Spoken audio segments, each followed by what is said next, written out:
Hello everyone, welcome back to my channel. और आज मैं बताने वाली हूँ कि लोटस को कैसे आप ग्रो कर सकते हैं घर पर ही, और कैसे आप बहुत सारे इसमें फूल ला सकते हैं। फर्टिलाइज़र कैसे दें, कब दें, और उसकी कैसे केयर करें जिससे बहुत सारे फूल आएँ। तो आज सारी जानकारी इस वीडियो में दूंगी, तो वीडियो को एंड तक ज़रूर देखिएगा, क्योंकि लोटस बहुत सुंदर दिखता है, खिलता है। जब सबकी इच्छा होती है कि हमारे घर में लोटस खिले, और लेकिन सब कोई नहीं लगा पाता है, और लग भी जाते हैं तो फूल नहीं आते हैं। तो लोटस को आप राइजोम से भी उगा सकते हैं और सीड से, दोनों तरीके से उगा सकते हैं। तो उसकी मिट्टी कैसे बनाएं, उसको कैसे सीड से उगाएं, राइजोम से उगाएं, दोनों चीज़ें बताऊंगी आज। तो पूरी आज जानकारी दूंगी, तो वीडियो को एंड तक ज़रूर देखिएगा, क्योंकि आपको इसमें बहुत सारी इन्फॉर्मेशन मिलने वाली है, जिससे आप भी लोटस को घर में उगा सकें और बहुत अच्छे फ्लावर्स पा सकें। तो आप घर में लोटस उगाते हैं तो लोटस फ्लावर उगाने का बेनिफिट क्या है,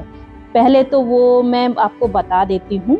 सबसे पहले तो गॉडेस लक्ष्मी बहुत ज़्यादा खुश होती हैं जिस घर में लोटस उगा होता है, क्योंकि उनको प्रिय होता है, और वेल्थ, प्रॉस्पर्टी और ये प्योरिटी का भी सिंबॉलिक है। क्यों है ये प्योरिटी का सिंबॉलिक? क्योंकि आपने देखा होगा कीचड़ में उगता है, जो पानी होता है गंदा होता है, तालाब में उगता है, लेकिन इसकी लॉन्ग स्टिक निकल के जाती है ऊपर, और एक बहुत ही खूबसूरत सा फ्लावर खिल के आता है।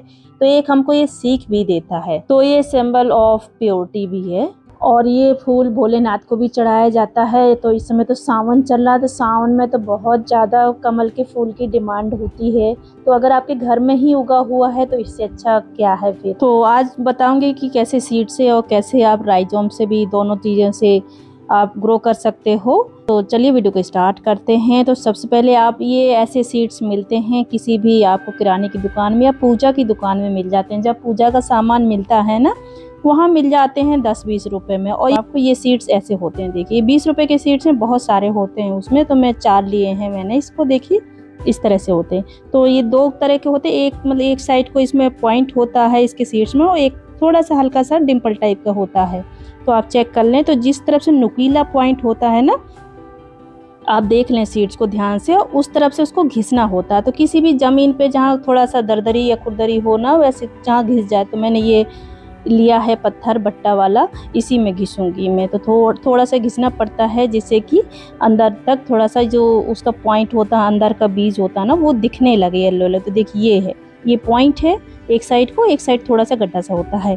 तो पॉइंट के साइड को हमको घिसना, इस सीड को ऐसे देखिए इस तरह। सीड को घिसना जरूरी होता है, क्योंकि उसका ऊपर का जो कवर होता है काफ़ी हार्ड होता है। अगर आप घिसेंगे नहीं तो वो फिर जर्मिनेट नहीं करेगा, उगेगा नहीं, इसलिए घिसना बहुत ज़रूरी होता है। थोड़ा टाइम लगता है, कोई बात नहीं। ये सैंड पेपर आते हैं ना, आप उसमें घिस सकते हो, बट मेरे पास नहीं था, मैं ऐसे पत्थर में ही घिसती हूँ और हो जाता है बहुत ईजिली। देखिए दिखने लगा अंदर का, थोड़ा सा बस हल्का सा घिस जाए, निकल आता है, ईजिली निकल आते हैं, बहुत ईजिली निकल आते हैं।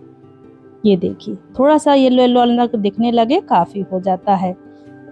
तो मैंने सारे घिस लिए हैं इस तरह से। मैंने इस साइड से भी इसको घिस के देखा कि निकलता है कि नहीं निकलता है।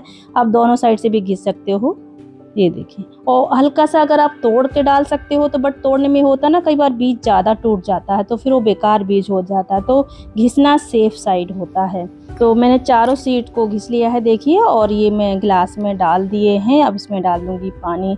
कांच के गिलास में डाले हैं जिससे कि हम उसको ग्रो करते हुए देख सकते हैं ना। जब वो ग्रो होते हैं तो दिखता है आपको, उनको बार बार डिस्टर्ब नहीं करना पड़ता है। और इसमें मैंने पानी भर दिया है आधा गिलास। और कहीं भी आप इसको रख सकते हो जहाँ थोड़ा धूप आती हो हल्की सी, तो जैसे सुबह की धूप आती, कहीं भी आप रख सकते हो, बस छाया में ना रखें। तो मैंने इनको बाहर ही रखूँगी। और पानी बदलते रहें, हर दिन बदल दें तो बेटर है, नहीं तो 2 दिन में तो बदल ही दें। देखिए मैंने इस तरह से डाल के ये रख दिया है, फिर आपको दिखाती हूँ। तो ये देखिए, ये तीसरे दिन का वीडियो है, और एक सीड्स हमारा निकल आया, अंकुर फोड़ दिए। देखिए इस तरह से दिख रहा है, बहुत छोटू सा दिख रहा है। और ये 3rd डे का वीडियो है, एक सीड्स निकला है देखिए इस तरह से। कांच के बाउल में डालने का यही फ़ायदा होता है, आपको वो दिखता है ट्रांसपेरेंट कि आपकी कैसी ग्रोथ हो रही है सीड्स की। तो एक सीड्स निकला है 3rd डे। और ये देखिए 5वें दिन का वीडियो है। 5वें दिन दूसरा सीड भी निकल गया है, और एकदम तेज़ी से ग्रोथ होती है। फिर जो पहला बीज निकला था वो तो काफ़ी अच्छा ग्रोथ हुआ, देखिए लीफ का शेप भी आने लगा है। 1-2 दिन में उसमें लीफ भी आ जाएगी। और ये देखिए सेकंड वाला भी निकल गया है, बहुत अच्छी ग्रोथ हो रही है। 5वें दिन ये भी निकल गया। और 4 सीड डाले थे मैंने, 4 में से 2 की ग्रोथ हुई है, 2 नहीं निकले हैं अभी, बट मैंने उसको उसी में डाल के रखा हुआ है। पानी में चेंज कर रही हूँ हर दूसरे दिन, तो इस बात का ध्यान रखें, क्योंकि जब ग्रोथ होती है तो फंगस बहुत जल्दी आ जाती है सीड्स में, तो आपकी ग्रोथ नहीं होगी, इसलिए पानी ज़रूर चेंज करते रहें। तो बहुत अच्छी ग्रोथ हुई। देखिए गंदा पानी हो जाता है फिर चेंज कर दें। और ये देखिए ये 1 वीक के बाद का वीडियो है। 1 वीक बाद इसने लीफ जो खुल रही थी वो खुल गई है पूरी, जो पहले वाले बीज की थी। और दूसरा वाला भी काफ़ी लंबा हो गया है 1 वीक में, इस तरह से देखिए। और ये देखिए इसमें दूसरी लीफ भी आ गई है जो, और थोड़ा सा इसमें रूट भी दिख रही है। देखिए रूट्स आ गई हैं 10 डेज़ में, देखिए इस तरह से 10 डेज़। अभी 2 नहीं उगे हैं, 4 डाले थे मैंने, देखिए इस तरह से 2 में आई हैं रूट्स अच्छी। ये देखिए इसमें लग रहा था कि उगेगा, तो मैंने फिर से उसको उसी में डाल दिया कि शायद उग जाए, बट 2 बहुत अच्छे उगे हैं और लीफ भी खुल गई है 10 दिन में।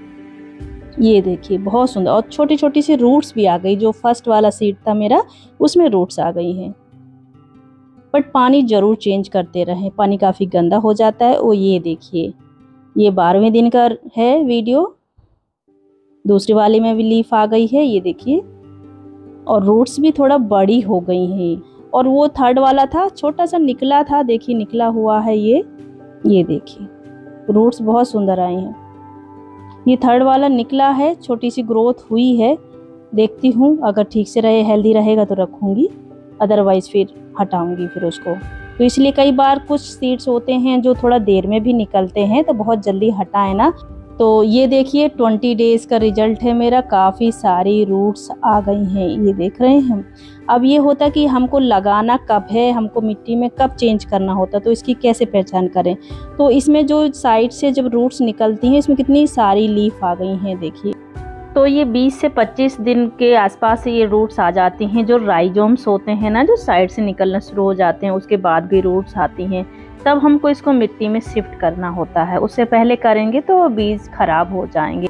तो चलिए इसका पॉट तैयार करते हैं।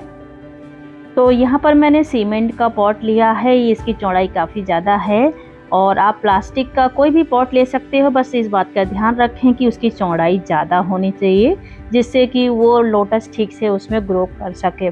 क्योंकि लोटस की रूट्स आप देखते हो कि राउंड राउंड जाती हैं, जब ऐसे गोल गोल घूमती हैं, तो उसको फैलने के लिए जगह चाहिए होती है। गहराई कम हो चल जाएगा, बट चौड़ाई ज़्यादा रखें। तो यहाँ मैंने सीमेंट का पॉट लिया है, ये जो मेरे पास था, मेरे काफ़ी लोटस लगे हैं तो मेरे सारे भर गए हैं।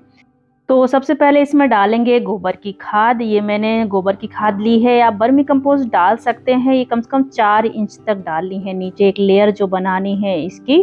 तो सड़ी हुई गोबर की खाद है, आप वर्मी कंपोस्ट डाल सकते हो। अगर सड़ी हुई गोबर की खाद नहीं है तो 4 इंच, कम से कम 4 इंच की लेयर बनाएंगे सबसे नीचे।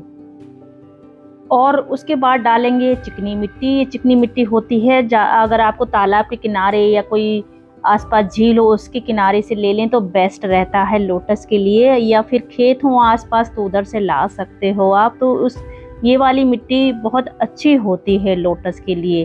तो ये चिकनी मिट्टी है, और वैसे भी मेरी ये भीगी हुई है क्योंकि इस समय बारिश हो रही है, तो पूरा भीगी हुई है। तो पहले मैंने 4 इंच बनाई है, गोबर की खाद डाली है नीचे, या वर्मी कंपोस्ट जो डालें, और उसके बाद 4 इंच डाली है मैंने मिट्टी, चिकनी मिट्टी है। तो आप समझ लीजिए जो आपका पॉट है ना, उसका 3 भाग भरना चाहिए, 1 भाग खाली रहेगा। तो जैसे पूरा है पॉट है, समझ लीजिए ना, जैसे 3 भाग भर गया है, आधे से ज़्यादा भर गया है, और उसके बाद खाली एक भाग खाली रहेगा। इस तरह से आप उसको अंदाज से भर लीजिए। तो वो जब 4 इंच डालोगे तो अपने आप ही भर जाता है पूरा इतना। तो उसके बाद इसको मिट्टी को भिगोना है आपको कम से कम 4-5 दिन तक। तो पानी डाल के रख दीजिए तो मिट्टी भीग जाती है, बहुत अच्छी हेल्दी मिट्टी बन जाती है। मिट्टी और खाद दोनों भिगो के आप छोड़ दीजिए 4-5 दिन के लिए। उसके बाद लगाइए, सीड्स लगाइए या राइजोम्स लगाइए, आपकी मिट्टी तैयार हो जाएगी। दोनों का ही प्रोसीजर सेम होता है, सीड्स का भी राइजोम्स का भी। जो मिट्टी बनाएंगे आप सेम दोनों के लिए ही बनेगी। तो मैं इसको मिट्टी में पानी भर के इसको छोड़ दूंगी, जिससे ऐसे पानी भरें जिससे कि मिट्टी डिस्टर्ब ना हो। तो नीचे कुछ प्लेट लगा लें, हाथ लगा के भर दें बस मिट्टी, क्योंकि इसमें मिट्टी में पानी भिगो के रखना बहुत ज़रूरी है, क्योंकि इसमें गैस बनती हैं तो जो गैसेस हैं वो निकल जाएंगी। तो भीगी हुई मिट्टी आपके प्लांट के लिए हेल्दी रहती है और तैयार हो जाएगी 4-5 दिन के लिए। कम से कम 4 दिन तो भिगो कर ही रखें इसको। तो अभी हमारी मिट्टी भीग के तैयार है। हमारे यहाँ कल बारिश हुई है इसलिए इसमें फिर से पानी भर गया है, और तो कोई बात नहीं, हम इसी में ऐसे ही लगा देंगे। तो अब इसमें आप सीड्स लगा सकते हो, जो आपके सीड्स ग्रो किए हैं या राइजम्स, दोनों के लिए आपकी मिट्टी तैयार हो गई है। तो देखिए मेरे सीड्स जो मैंने तैयार किए हो गए हैं, और ये साइड से देखिए इसमें राइजोम्स निकलना शुरू हो गए हैं। जब आपकी जहाँ से जो रूट्स निकल रही हैं वहाँ साइड से एक और स्टिक जाती है, वो राइजोम्स कहलाती है। देखिए साइड से भी ये रूट्स निकल रही, काफ़ी बड़ा हो गया है, बहुत अच्छी ग्रो। ये देखिए इस तरह से, उधर से वो मेन सीड से राइट साइड को ये इधर से इतना बढ़ गया फिर निकला है, तो ये राइजोम्स होते हैं। अब आपके तैयार है लगाने के लिए प्लांट मिट्टी में। तो इसको बस बहुत धीरे से लगाइए, हाथ से मिट्टी साइड करिए पॉट की। ये देखिए बहुत अच्छी हेल्दी रूट्स हुई हैं, ये राइजोम से पूरा दिख रहा है ना आप, इस तरह से। ये दोनों पौधे मेरे सीड्स तैयार हैं लगाने के लिए। अब इसको देख के रूट्स नीचे रहेंगी ये दोनों, देखिए राइजोम्स कितना लंबा हो गया है। तो धीरे से हाथ से मिट्टी साइड करेंगे। मैंने पानी हटाया नहीं क्योंकि उसमें भरा हुआ, फिर खाद भी है उसमें। तो धीरे से उसको प्रेशर नहीं डालना है कि आप ऐसे ही उसको दबा दें, हाथ से पहले उसको थोड़ा सा मिट्टी साइड करें, फिर उस प्लांट को आपको रखना है और धीरे से उस पर मिट्टी चढ़ा दें, बस इस तरह से। तो आप अगर राइजोम्स लगाएंगे तो भी सेम लगेगा, और ये जो हमने प्लांट ग्रो किया है ये भी सेम लगेगा इस तरह से। ये दूसरा भी ऐसे ही लगा देते हैं। तो कितनी सारी लीव्स निकल गई हैं देखिए, और ये बीज अपने आप फट जाते हैं, फिर उसी में गल जाएगा। खुला हुआ है देखिए, बंद बीज होता तो दिक्कत होती है, अदरवाइज ये लग जाते हैं। तो इसको भी लगा देते हैं। तो ये देखिए मैंने धीरे से लगा दिए है, बहुत सॉफ्ट हाथों से, जिससे कि उसको रूट्स को नुकसान ना हो। और अब लग के तैयार है। अब इसमें पानी भर दें। तो अब इसमें पानी भरेंगे तो इसमें साइड में हाथ लगा लें, या फिर आप कोई बर्तन रख लें जो प्लेट वगैरह, उससे डालें पाइप लगा के, तो या जैसे भी डालें, बट रूट्स को उसकी डिस्टर्ब नहीं होना चाहिए। तो इस बात का ध्यान रखें, और इसको फुल पानी भर दें। अभी पानी गंदा लग रहा है, लेकिन रात भर में ये पूरा बिल्कुल नीचे मिट्टी बैठ जाएगी, तो सुबह आपको एकदम साफ पानी दिखाई देगा। तो बीज से ये होता है कि 1 साल में कई बार फूल आते हैं, कई बार 2 साल भी लग जाता है। अगर अच्छी हेल्दी आपका प्लांट है तो 1 साल में आ जाते हैं, बट राइजोम से लगाए हुए प्लांट में 2 महीने में फूल आना शुरू हो जाता है। 60 to 90 डेज में आना शुरू हो जाते हैं। क्योंकि मैंने जो राइजोम से ही लगाए, अभी मैं आपको वो भी दिखाती हूँ, ये आपका 1 साल बाद फूल देगा। ये देखिए लग के तैयार हो गया हमारा लोटस। ये देखिए कितना अच्छा लग रहा है। अब इसको बस कल देखेंगे तो पूरा मिट्टी इसके नीचे बैठ जाएगी और बिल्कुल पानी साफ हो जाएगा। अब ये लग के तैयार हो गया। अब ये है कि इसमें कि मच्छर पैदा होते हैं जब पानी भरा होता है, तो उसके लिए आप क्या करें, तो जिससे मच्छर पैदा ना हो तो उसके लिए फ़िश आती हैं, गप्पी फ़िश और मौली फ़िश। तो आप इनको डाल सकते हो। छोटी छोटी फ़िश होती हैं, कहीं भी आपको मिल जाएगी फ़िश शॉप में, या फिर कहीं से आप देख लें जो आपके आसपास हो। तो वो छोटे छोटे होते हैं, पेयर में लाएं। एक मेल जैसे है तो एक फीमेल लाएं, तो 2-3 पेयर आप डाल देंगे तो फिर वो बढ़ती रहती हैं। तो आप एक दूसरे में आप फिर शिफ्ट कर सकते हो। जब ज़्यादा हो जाती हैं तो ये मच्छर कोई लार्वा खाती रहती हैं, कीड़े भी खाती रहती हैं और काई को भी खाती रहती हैं। तो आपका एक तो पॉट आपका एकदम साफ़ रहता है, पानी भी, और मच्छर भी पैदा नहीं होने देती। तो फिश ज़रूर डालें, जिससे मच्छर वाली प्रॉब्लम भी ख़त्म हो जाएगी और ये जो इनसे खाद भी मिलती रहती है। तो इस चीज़ का ध्यान रखें। तो ये देखिए 2 दिन बाद का वीडियो है। पानी कितना साफ़ है और पत्तियों ने भी शेप ले लिया है और बड़ी भी होना शुरू हो गई हैं। तो कितना अच्छा देखने में लग रहा है।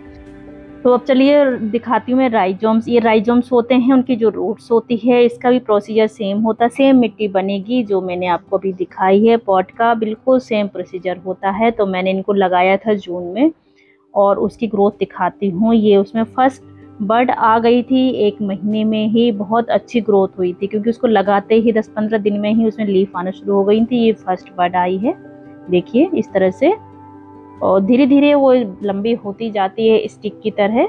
जब पहला फूल आता है तो इतनी खुशी होती है ना, और लोटस तो वो हो मतलब एक वो अलग ही जो खुशी होती है ना, उसको आप बयान नहीं कर सकते हैं शब्दों में। उसको मैंने एक एक दिन का पूरा वीडियो बनाया हुआ है, किस तरह से वो थोड़ा छोटा था, फिर बड़ा हुआ, फिर बड़ा हुआ, फिर बड़ा हुआ। इसमें मैं थोड़ा ही आपको दिखा रही हूँ। ये देखिए, बिल्कुल बस अब हमारा फ्लावर खिलने के लिए तैयार है। तब तक देखिए दूसरी बर्ड भी आ गई है। और अब जब आना शुरू होती है ना बर्ड्स, तो कंटिन्यूसली आना शुरू हो जाती हैं। ये देखिए, ये थर्ड है, 3 बर्ड्स आई, फिर चौथी आई। बहुत मतलब कंटिन्यूसली आना शुरू हो जाती हैं बर्ड्स। और देखिए इस तरह से बड़ा होता जाता है। इतना खूबसूरत दिख रहा है, कलर बहुत प्यारा है।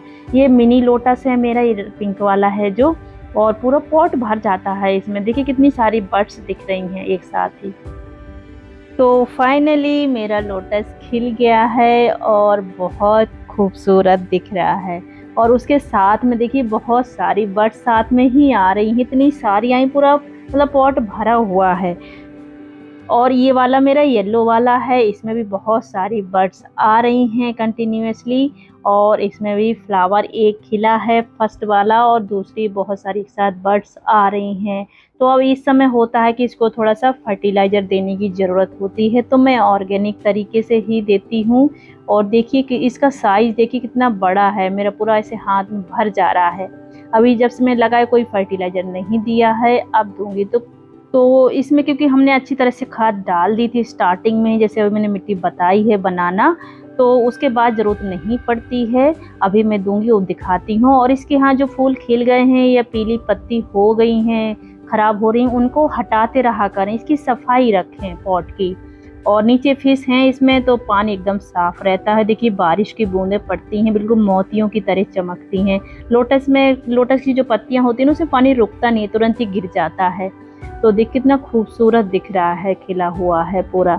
ये मेरा लिली लगा हुआ है, इसमें फ्लावर नहीं आए हैं, अभी आएंगे। अब इसको फर्टिलाइज कैसे करें, तो एक तो हमारी जो मछलियाँ पड़ी हैं उसे खाद मिलती रहती है। और ये देखिए मैं डालती हूँ जो ये वर्मी कंपोस्ट है, मैं ऑर्गेनिक तरीके से ही डालती हूँ। तो उसको आप ऐसे डाल दीजिए, धीरे धीरे वो अपने आप ही घुल जाती है, क्योंकि ये सेफ़ होता है, ख़राब मतलब नुकसान नहीं है आपके पौधे को पहुँचाएगा। तो आप वर्मी कंपोस्ट तो ऐसे ऊपर से डाल सकते हो। और या फिर वो जो उपले होते हैं ना गोबर वाले, वो एक टुकड़ा लीजिए और मिट्टी के अंदर दबा दीजिए। तो उससे ना बहुत अच्छी फ्लावरिंग होती है। जब आप इसको फर्टिलाइज करते हो ऑर्गेनिक तरीके से करोगे तो बहुत अच्छा उसका असर दिखता है। और धीरे धीरे ये अपने आप ही नीचे मिट्टी में घुल जाएगी, तो आपकी जो फिश पड़ी उनको भी नुकसान नहीं होता है। ये देखिए उपले जो होते हैं ना, तो आप इसका टुकड़ा लेके मिट्टी में आप दबा सकते हो, क्योंकि जिससे ऊपर तैरे नहीं। तो ये भी बहुत अच्छा काम करता है। और कई लोग NPK भी डालते हैं, DAP वगैरह, बट मैं क्योंकि मेरे इसमें फिश भी रहती हैं तो मैं ऑर्गेनिक तरीके से ही डालती हूँ खाद। ये बेस्ट होती है, आपके प्लांट को भी नुकसान नहीं पहुँचाती हैं, आपकी फिश भी रहती है उनको भी नुकसान नहीं पहुँचाती हैं, और बहुत अच्छी फ्लावरिंग करता है। तो आप वर्मी कंपोस्ट 2 चम्मच डाल सकते हो महीने में एक बार, और धीरे धीरे वो अपने आप ही मिट्टी में एब्जॉर्ब होती जाती है, आपके प्लांट को ताकत देती है। तो इस तरह से आप इसको फर्टिलाइज कर सकते हो। और इसकी जो भी ख़राब लीफ हैं और जो फूल खिल चुके उनको हटाते रहें, और पानी उसको रिफ़िल करते रहा करें। जो पानी जैसे थोड़ा सा कम हो गया तो ताज़ा पानी भरते रहें, उससे भी उसको बहुत अच्छी ताकत मिलती है। नहीं कि पानी पुराना भरा हुआ है, पानी को ज़रूर भरते रहें ताज़ा। तो अगर इन्हीं बातों का आप ध्यान रखेंगे तो आपके यहाँ भी लोटस बहुत अच्छी तरह से फ्लावरिंग करेगा। और धूप का ध्यान रखें, 4-5 घंटे की जहाँ धूप आती है उस जगह पर रखें, बहुत अच्छी फ्लावरिंग होगी। और कोई जानकारी आपको चाहिए इसके बारे में तो आप पूछ सकते हैं, कमेंट सेक्शन में बताइएगा कि कैसा लगा ये वीडियो। तो ये था आज का वीडियो, लोटस को कैसे सीड से और राइजोम से उगा सकते हैं। तो आई होप आपको कुछ ज़रूरी जानकारी मिली होगी और वीडियो पसंद आया होगा। तो अगर कुछ ज़रूरी जानकारी मिली है और अगर मेरा वीडियो पसंद आया है तो मेरे वीडियो को प्लीज़ लाइक करें एंड शेयर करें अपने फ्रेंड्स एंड फैमिली के साथ, जिससे उनको भी इन्फॉर्मेशन मिल सके। और अगर मेरा चैनल अभी तक आपने सब्सक्राइब नहीं किया है तो प्लीज़ मेरे चैनल को सब्सक्राइब करें और बेल आइकन क्लिक करें, जिससे मैं और वीडियो डालूँ तो आपको नोटिफिकेशन मिलता रहे और मेरे वीडियो आप तक पहुँचते रहें। सब्सक्राइब करना बिल्कुल फ्री होता है, उसमें पैसा नहीं लगता है। बस आप उसको बटन दबाइए, सब्सक्राइब करिए और घंटी का बटन दबाइए, जिससे आपको नोटिफिकेशन मिलता रहेगा। तो thank you for watching, take care, bye bye.